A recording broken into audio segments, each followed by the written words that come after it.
דיברנו על התענוג האמיתי. שאומר, כותב הרמח"ל, שהאדם לא נברא אלא בשביל להתענג על השם יתברך וליהנות מזיו שכינתו. דיברנו על זה בעריכות. כל מקום, אתם יודעים, דיברנו שבוע שעבר על עניין של עבודה לשמה ועבודה שלא לשמה. מה זה אומר? אמרנו, עבודה לשמה זה לעבוד הקדוש ברוך הוא ממש בלי שום אינטרס, שום דבר, תכף נראה באיזה רמה. והנקודה השנייה זה לעבוד שלא לשמה, ואמרנו שמתוך שלא לשמה יבוא לשמה, ולכן שהרב אמר מה, הרמח"ל אומר, מה האדם לא נברא אלא להתענג על השם, ושאלנו לכאורה הרי תענוג, יש לך פה אינטרס, יש לך פה עניין להתענג על השם. אז הנה תירצנו שהמציאות של להידבק בקדוש ברוך הוא, אתה לא יכול להידבק במשהו שלא מחובר אליו. זאת אומרת, ברגע שנתענג על השם, ברגע שנגיע למציאות של עונג, אז אפשר להתחבר לקדוש ברוך הוא. זאת אומרת, זה המציאות של מתוך שלא לשמה יבוא לשמה. אז ראיתי, כשהוא משהו חזק, אור, תקשיב טוב, תתחזק מזה מאוד, הסבא מקלם, הגר"א מביא אותו, הוא אומר, הרי כל אדם חייב לעבור בדרך, בשביל, כדי להגיע ללשמה, חייב לעבור בשלא לשמה. אין מה לעשות, זה דרך העולם. אז הוא אומר, לכאורה, מקשה קושיה יפה, הרי אם היה על הדרך היא להגיע בסופו של דבר ללשמה, ואני כל החיים עובר בלא לשמה. איך אני בסופו של דבר אגיע ללשמה? הרי בנפש שלי, בפנימיות שלי, אין לי את המציאות, אין לי את ההיכרות עם הלשמה בכלל. הרי כל הדרך שלי זה להגיע ללשמה. איך אני הולך ללשמה רק על ידי שלא לשמה? איך אני אכיר את הלשמה אם בחיים לא הייתי שם? זה כמו אתה אומר לבן אדם עיוור, לנסות להסביר לו מה זה צבע. אתה לא יכול. אתה יכול להגיד לו מה זה ירוק. אין, הוא לא מבין. איך תיתן לבן אדם להבין איך להגיע לשמה אם הוא כל הזמן רק נמצא בשלא לשמה? זה מה ששואל על הסבא מקלם. אלא אומר הסבא, תקשיבו טוב רבו ישראל, אדם צריך לקבל על עצמו, כשהוא לומד תורה, לא משנה כל אדם לומד תורה, יש אדם לומד תורה שעה, שעתיים, 3, כל אחד בדרגה שלו, אדם יקבל על עצמו, דבר עצום, כל פעם, כל יום שהוא לומד תורה, 20 שניות מהלימוד תורה שלו כל יום, הוא לא רוצה לקבל על זה שכר. 20 שניות. הרי למה אדם עובד בעולם הזה? למה אדם לומד תורה? למה אדם מקיים מצוות? כדי לקבל שכר בעולם הבא. זאת אומרת, כל העבודה שלנו לכאורה זה שלא לשמה. למה אתה עובד הקדוש ברוך הוא? אני רוצה שיהיה לי טוב, רוצה שלמעלה בעזרת השם אני אקבל מה שמגיע לי, רוצה לירש גן עדן, נכון או לא? למה אתה עובד? אומר הסבא מקלם, אדם מקבל על עצמו 20 שניות ביום, רק 20 שניות שזה יהיה לא לשמה. סליחה, מחילה שזה יהיה לשמה. וכשהוא יגיע לשמיים, יגידו לו, חביבי, יש לך שכר על כל יום, רק 23 שעות ו-59 דקות ו-40 שניות. זה כל השכר שיש לך. זה השכר שיש לך בשמיים. 20 שניות, נתת אותם לבורא עולם. הוא אומר ככה, כל אדם ייקח לנו 20 שניות, וככה הוא מכניס ניצוץ של לשמה בחיים שלו, ואז הוא יוכל להגיע לשמה. כי אם אני לא יודע, אם אני לא אתאמת לשמה, אז מה אמרו? תראו, זה דבר אדם, עכשיו אנחנו אומרים, הלאה, איזה יופי, יהיה לי לימוד נטו בשביל בורא עולם, אני אגיע לשמיים. עכשיו זה כבר נכנס ללא לשמה, כן? אדם צריך להכניס נטו 20 שניות לבורא עולם, לא משנה, יקבל כשכר, לא יקבל שכר. אומרים, בתניא יגיע למציאות אתה יודע, כבר הבעל שם טוב, זוכר, מספרים את זה, שהוא אמר, קחו לי את השכר, אני לא רוצה את השכר. קחו לי, לא, אומרים לו, אם לא יהיה שכר, אתה תמשיך לעבוד את הקדוש ברוך הוא, ימשיך לעבוד את הקדוש ברוך הוא, לא אכפת לי שכר, לא שכר, אני אוהב את הקדוש ברוך הוא, כי אני אוהב את הקדוש ברוך הוא. זה דרגות גבוהות, כן? תנסו קצת להתעמק בזה, תראו כמה זה דבר גבוה. טוב, מכל מקום רבו ישראל, אז אמרנו בשבוע שעבר, אני רוצה להתקדם מפה, על כן, הוא שם האדם בזה העולם חיים מסס, בתחילה, כדי שעל ידי האמצעים האלה המזדמנים לו כאן יוכל להגיע למקום אשר הוכן לו, שהוא העולם הבא. ושם הוא ירווה את נבטו וכו' וכו', על ידי האמצעים, מה שנאמר, היום לעשותם ומחר לקבל שכרם. אמרנו בשבוע שעבר, אני רוצה רק להתעמק בנקודה, היום לעשותם ומחר לקבל שכרם. למה אתה מגיע לעולם הזה פה, יאל? בשביל לעשות, עולם העשייה, לקיים מצוות, חסדים, מצוות, לימוד תורה וכו' וכו', ומחר לקבל שכרם. עכשיו תקשיבו, קושייה בומבה, בבקשה הרב שוורץ, קושייה מדהימה, תקשיבו טוב, באמת. הרי לכאורה, כידוע, שהקדוש ברוך הוא מחויב לכל מה שהוא כתב בתורה. אתם יודעים, יש גמרא מסכת ברכות, הרב מציע, מביאה את תנורו של החנאי. מה זה תנורו של החנאי? זה תנור שעשוי פרקים, בצורה מסוימת שהוא מחובר לא בצורה שלמה, אז דנו בזה האמוראים, התנאים דנו בזה, האם התנור הזה מקבל טומאה או לא מקבל טומאה? האם הוא טהור או טמא? נגע בו איזה שרץ? האם הוא טהור או טמא? מחלוקת, נחלקו, אתם מכירים את הסיפור, לא אאריך בזה. כל הבית מדרש אמר טמא. רבי אליעזר הגדול, רבו של רבי עקיבא, רבי אליעזר בן הורקנוס, אמר טהור. וכולם חולקים עליו, ואז הוא אומר, ואם אני צודק שקורות בית המקדש יפלו, ואם אני צודק שיעקר העץ גבוה, ואם אני צודק שהנהר ילך אחורה. אמרו לא מבינים להיראות מן הנס וכו' וכו'. מכות שם, מה זה חבל לכם על הזמן, רבו ישי? פיצוצים. עד שהוא אמר, יצאה בת קול ואמר, תקשיבו טוב, יצאה בת קול, כביכול בורא עולם דיבר מהשמיים, ואמר, הלכה כמו רבי אליעזר בני, כמו אליעזר בני, שזה טהור. מה ההלכה נפסקה, טהור או טמא? טמא. למה? כי יש הלכה, בתורה כתוב, בורא עולם כתב, אחרי רבים להטות. מה זה אחרי רבים להטות? יחיד ורבים, הלכה כרבים. זה שהלכה כמו רבי אליעזר, בורא עולם פוסק, הלכה כרבי אליעזר, זה לא משנה. פה בעולם הזה אנחנו מחויבים, הקדוש ברוך הוא מחויב לתורה שהוא כתב אותה. עכשיו מקשיב הרב שוורץ, קושייה עצומה. מה זה היום לעשותיו ומחר לקבל שכרם? אתה עושה פה מצוות היום, מקבל בעולם הבא את השכר שלך. לכאורה, הרי מה כתוב בתורה? אדם שכיר שעובד אצל המעסיק, מה אומר? ביומו תיתן שכרו. אם אדם עובד יומית, כל יום הוא צריך לקבל את ה-200-300 שקל שלו. אם אתה דוחה אותו אפילו בשעה, יום, לא משנה מה, אתה עובר על איסור דאורייתא, ביומו תיתן שכרו. ואתה עובר מצוות עשה. והיא, או אדם מצא אוכל עובר חודשית, הגיע 15 לחודש בתור מעסיק, מישהו מעסיק פה, להקפיד מאוד 15 לחודש, להביא את הצ'ק לבן אדם, אפילו 14 לחודש. למה שלא יבדלו ב-16? אתה עובר על איסור דאורייתא, ביומו תיתן שכרו. יפה מאוד. איך מקשה הרב שוורץ צריך בורא עולם שמחויב לתורה, חיה את עצמו על התורה שהוא כתב בה, הוא חיה את עצמו בתורה. איך אתה אומר ביומו תיתן שכרו ואתה אומר היום לעשותיו ומחר לקבל שכרם? מה זה בעולם? תביא פה, אני צריך את הכסף עכשיו, מה שנקרא. קשמני מזומני. עשיתי המעשים, תביא לי עכשיו, אני צריך לקרוא לעולם הבא. קושייה חזקה. איך בורא עולם מחויב לחוקים שהוא קבע בתורה? אלא רבו יסיים מתרצים, אני לא רוצה להאריך בזה, כי זה לא לשם זה התכנסנו, אבל מתרצים שבאמת השכר הוא לא רק בעולם הבא. אדם שמתענג ומתקיים את המצוות של הקדוש ברוך הוא מקבל שכר גם בעולם הזה. זאת אומרת, התענוג שלו הוא אומנם קטן, חלק מהשכר הוא מקבל פה, את רוב השכר, את השכר השלם הוא מקבל בעולם הבא. אבל גם חלק, אדם שמקיים תורה ומצוות רבותיי, הוא נהנה עצם זה מהיותו יהודי ועצם זה מהיותו שומר תורה ומצוות. הוא כבר עצם זה שהוא שומר את המצוות, הוא כבר מקבל את השכר. זה השכר שלך, עצם שאתה יהודי שומר תורה ומצוות. לך תראה אנשים בחוץ, חיים, לא עובדים, לא שומרים תורה ומצוות, אני אומר לך מסכנים. אז הוא עשה את האקזיט מ-30 מיליארד שקל הפך לטריליון. מה יש לו כבר אז בחיים? אין לו כלום, מה חיד יש לו? עכשיו, האדם יכול, לא יודע כמה כסף, לא יודע מי שהיה פה כזה כמות של כסף. אין ערך לחיים בחוץ. אדם בלי תורה, לא משנה כמה הנאות תהיה לו, אבל לא בסופו של דבר נגמרות. ההנאה שהיא אינסופית, זה רק בתורה הקדושה. כל שאר הדברים, הרי מה קורה? ברגע שאתה מגיע לנקודה שרצית להגיע, קיבלת את הסיפוק שלך, נגמר, זהו, אתה מחפש הלאה. אדם קיבל, יש לו מנה רוצה 200, מנה כבר לא מעניין אותך כבר. אכלת את ההמבורגר המטורף עם ה-400 גרם, ועם הסאדומי מפורק מלמעלה, לא משנה מה, הפורטובלו, הביצת עין, שימון, לא משנה איפה הלכת, אכלת, נו, כמה הנאה, אתה יודע כמה הנאה שבן אדם בגרון, 2 אצבעות, זה כל הנאה פה, מפה לפה זה הנאה שלך, כל השאר כך כבר אתה יודע לאן זה הולך, איפה הנאות, נגמרות, אז רצית, העסקת, נגמר, התורה המצוות זה הדבר היחיד שם נהנה מזה, לנצח נצחים גם עולם הזה וגם עולם הבא, זה העניין של התורה והמצוות העבודה, אומר, מה זה היום לעשתה מחר לקבל שכרה, מחר בעולם הבא, זה השכר השלם, אבל גם בעולם הזה אתה מקבל שכר. יפה מאוד. אומר הרב להמשיך, אמנם, כשיזכה אדם לטובה הזאת, ראוי שיעמול ראשונה וישתדל בהגיעו לקנותה. אומר הרב, אדם שיזכה לטובה הזאת, כן?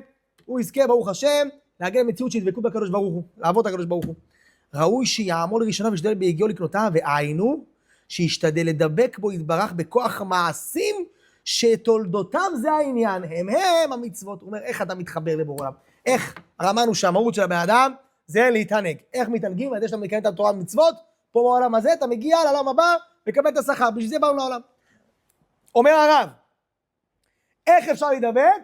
על ידי מעשים שתולדותם זה העניין, הם המצוות. המצוות, רבותיי, זה מה שגורם חיבור לאדם. עכשיו תקשיב טוב אור. מה זה מצוות? מצוות כידוע מלשון צוותא.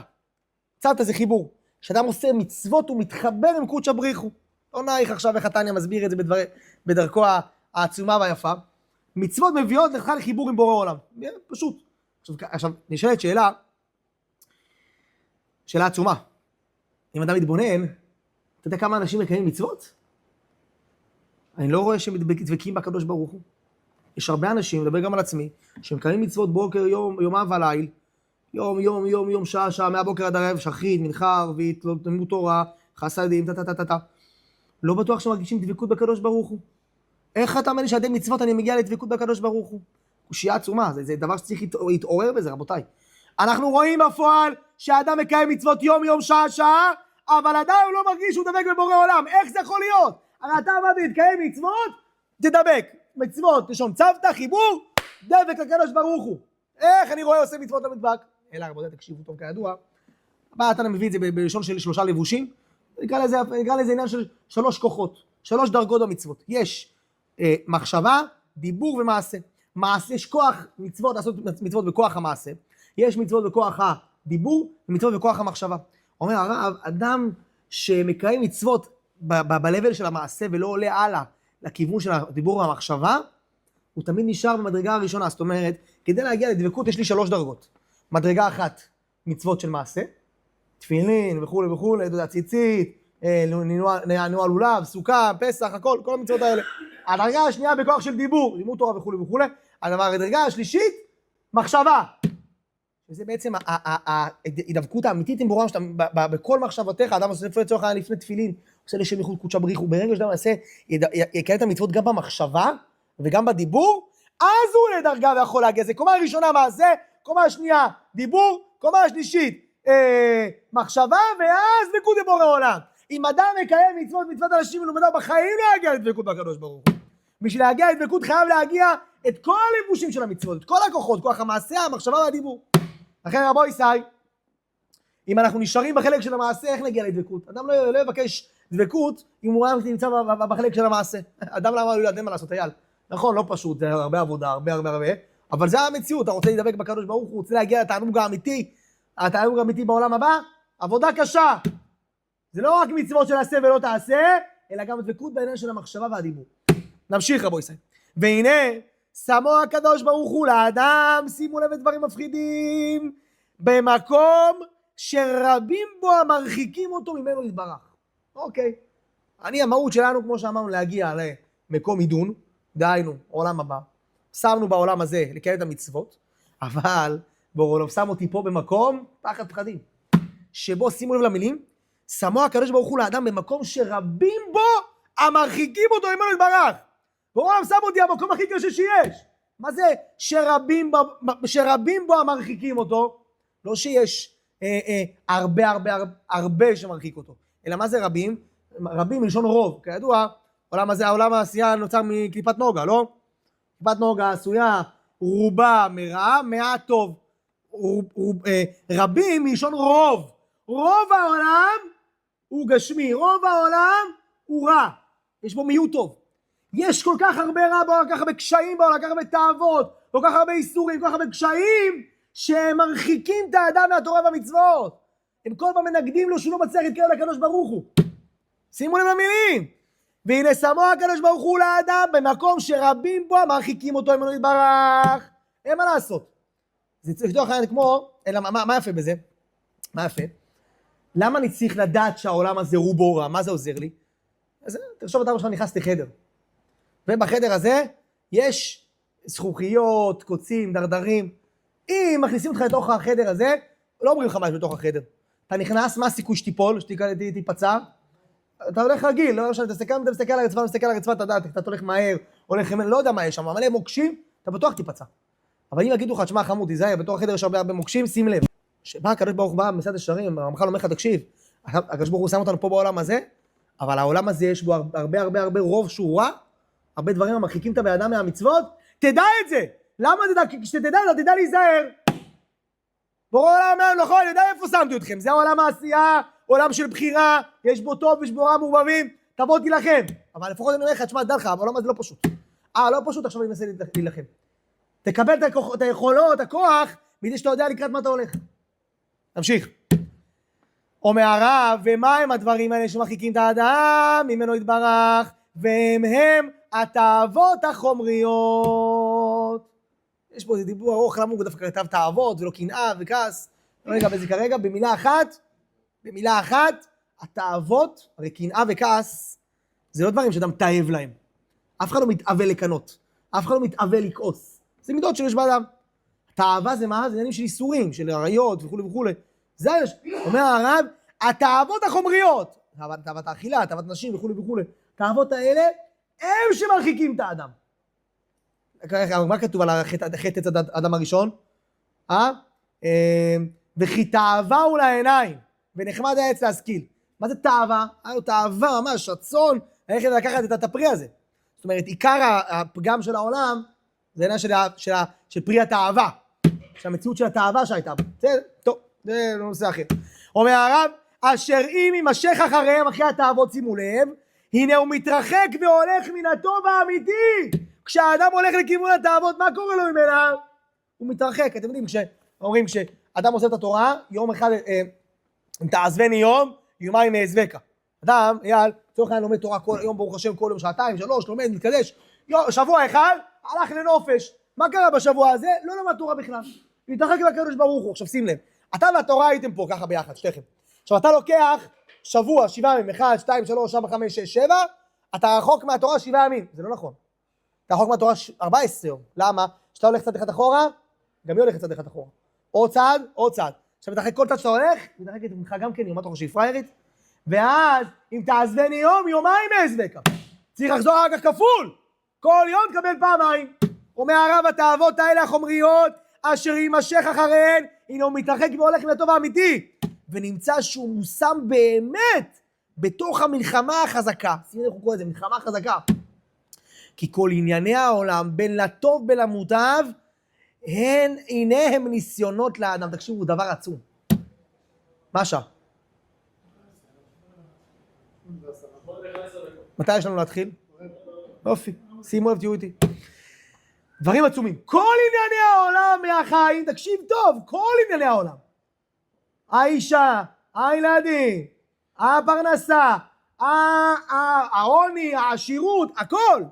האוכל, כל ענייני העולם, הדברים שנראים לך כטובים, כל ענייני העולם נמצאים פה כדי להרחיק את האדם מן התורה, מדרך האמת, מן העולם הבא.